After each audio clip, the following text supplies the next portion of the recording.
भाजपचे आमदार शिवाजी कर्डिले यांच्या निधनामुळे रिक्त झालेल्या राहुरीमध्ये आता पोटनिवडणूक लागली आहे।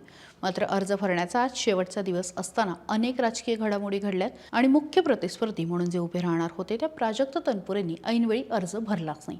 भाजपने त्यांना कसं रोखलं, नेमकं कुठलं प्रॉमिस दिलं आणि प्राजक्त तनपुरे का थांबले, सगळं तुम्हाला सांगणारे व्हिडिओ शेवटपर्यंत बघा। आज खरं तर अर्ज भरायचा होता आणि अर्ज भरण्यासाठी भाजपने ज्यांना नॉमिनेट केलेलं आहे त्या शिवाजी कर्डिलेंचा मुलगा अक्षय कर्डिले यांचा अर्ज भरण्यासाठी भाजपचे प्रदेशाध्यक्ष रवींद्र चव्हाण, मंत्री राधाकृष्ण विखे पाटील हे राहुरीमध्ये पोहोचले होते। अक्षय तनपुरे काही वेळामध्ये पोहोचणार होते, पण त्यापूर्वीच विखे पाटलांनी एक फोन फिरवला आणि तो होता थेट प्राजक्त तनपुरेंना। अर्ज भरण्यापूर्वी तुमच्याशी बोलायचं आहे, तुमच्यासोबत नाश्ता करायचा आहे असं विखे पाटील म्हटले आणि त्यानंतर तनपुरेंनी त्यांना थेट कार्यालयामध्ये बोलवलं। विखे पाटलांनी 2 मोठे डबेही नेले होते। जवळपास 40 मिनिट या तिघांमध्ये चर्चा झाली। यावेळी तनपुरेंचे बंधू हर्षल तनपुरे सुद्धा हजर होते। चर्चेमध्ये बंद केबिनमध्ये अनेक गोष्टींची चर्चा झाली। या दोघांमध्ये नेमकी काय चर्चा झाली, कुठला प्रस्ताव ठेवला गेला याचा तपशील जरी सांगितला नसला तरी या चर्चेमधनं जे निघालं ते मात्र राहुरीमध्ये हादरवणारं ठरलं। रवींद्र चव्हाण, विखे पाटील आणि तनपुरेंसोबत नाश्ता केल्यानंतर त्यांनी मुख्यमंत्री देवेंद्र फडणवीस यांच्याशी संवाद साधवून दिला।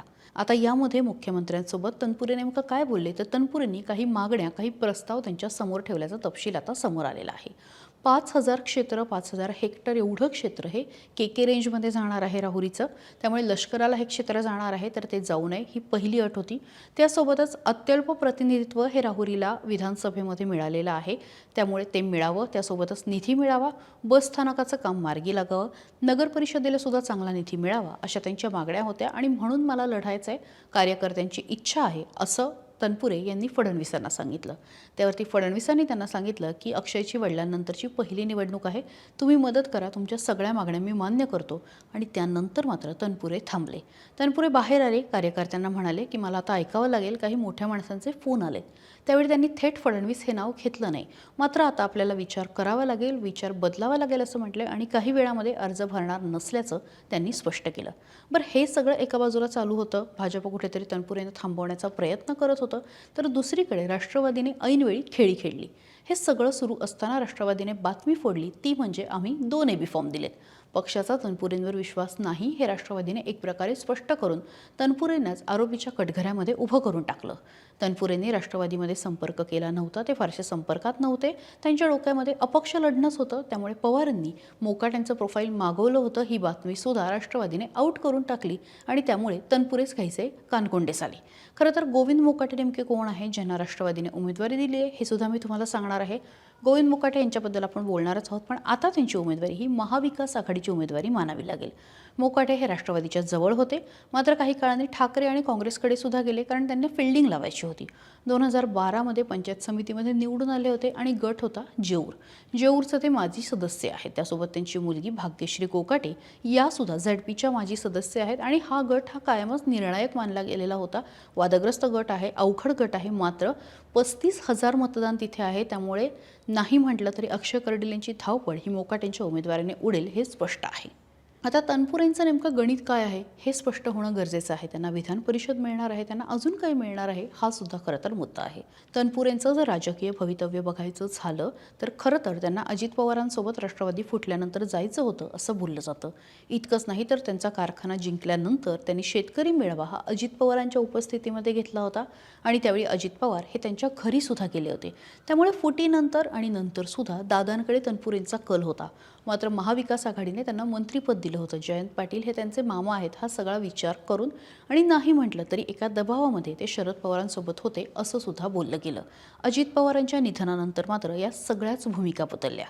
खरं तर राहुरी विधानसभेमध्ये 2024 मध्ये जेव्हा सर्वे झाले तेव्हा सुद्धा कर्डिलेंच्या बाजूने फारसं मताधिक्य नव्हतं, मात्र काहीचं हिंदुत्ववादी गणित बसवत आणि इतर सगळ्या ॲडजस्टमेंट करत त्यावेळी कर्डिलेंनी आपला विजय खेचून आणला होता।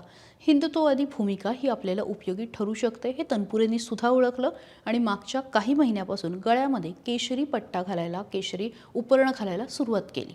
इतकंच नाही तर आम्ही वारकरी आहोत, त्यामुळे हिंदुत्ववादाचा काही संबंध नाही असं सुद्धा ते बोलत होते, पण कुठेतरी तरी ही मतं आकर्षित करण्याचा त्यांचा प्रयत्न होता हे अगदी स्पष्ट होतं आणि या सगळ्यानंतर सुद्धा अपक्ष लढण्याचा निर्णय त्यांनी घेतला असं सुद्धा बोललं गेलं. राष्ट्रवादी सोबत जाऊन कदाचित आपल्याला तोटा होईल हे सुद्धा त्यांच्या डोक्यात होतं आणि म्हणूनच कुठेतरी अपक्ष लढून आपण चांगल्या पद्धतीने कर्डिलेंना फाईट देऊ शकतो हे माहिती असून सुद्धा आज केवळ फडणवीसांच्या एका फोननंतर प्राजक्त तनपुरे यांनी माघार घेतलेली आहे. आता फडणवीसांनी नेमकं त्यांना काय काय प्रॉमिस दिलंय हाच खरं तर मुद्दा आहे.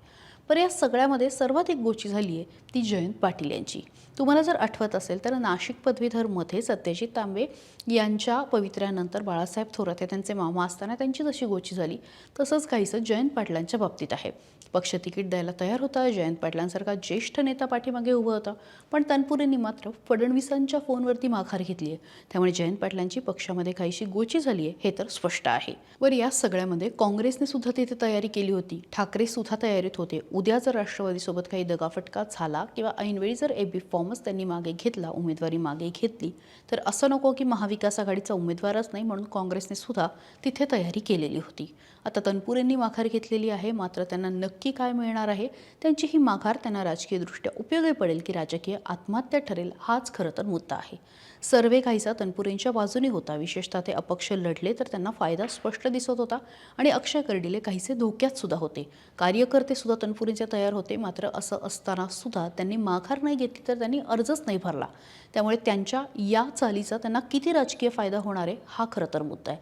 त्यांचे कार्यकर्ते आत्ताच्या घडीला काहीसे नाराज आहेत, मात्र ही नाराजी तनपुरे दूर करू शकतात का? आणि या सगळ्यामधनं जेव्हा राजकारणामध्ये म्हटलं जातं की 1+1=2च असतं, असं नाही, काही वेळा 1+1=4ही असू शकतं किंवा 1+1=0ही असू शकतं. त्यामुळे तनपुरे हे स्वतःकडे प्लस घेणार की मायनस घेणार हा खरं तर मुद्दा आहे. तुम्हाला नेमकं काय वाटतंय कमेंट बॉक्समध्ये व्यक्त व्हा आणि त्यासोबतच सकाळला फॉलो करायला विसरू नका. महाराष्ट्रातील सर्व बातम्यांचे विश्वासार्ह व्यासपीठ सकाळच्या सर्व सोशल मीडिया प्लॅटफॉर्मला लाईक, फॉलो आणि सबस्क्राईब करा. तसंच सर्व नोटिफिकेशनसाठी बेल आयकॉन प्रेस करायला विसरू नका.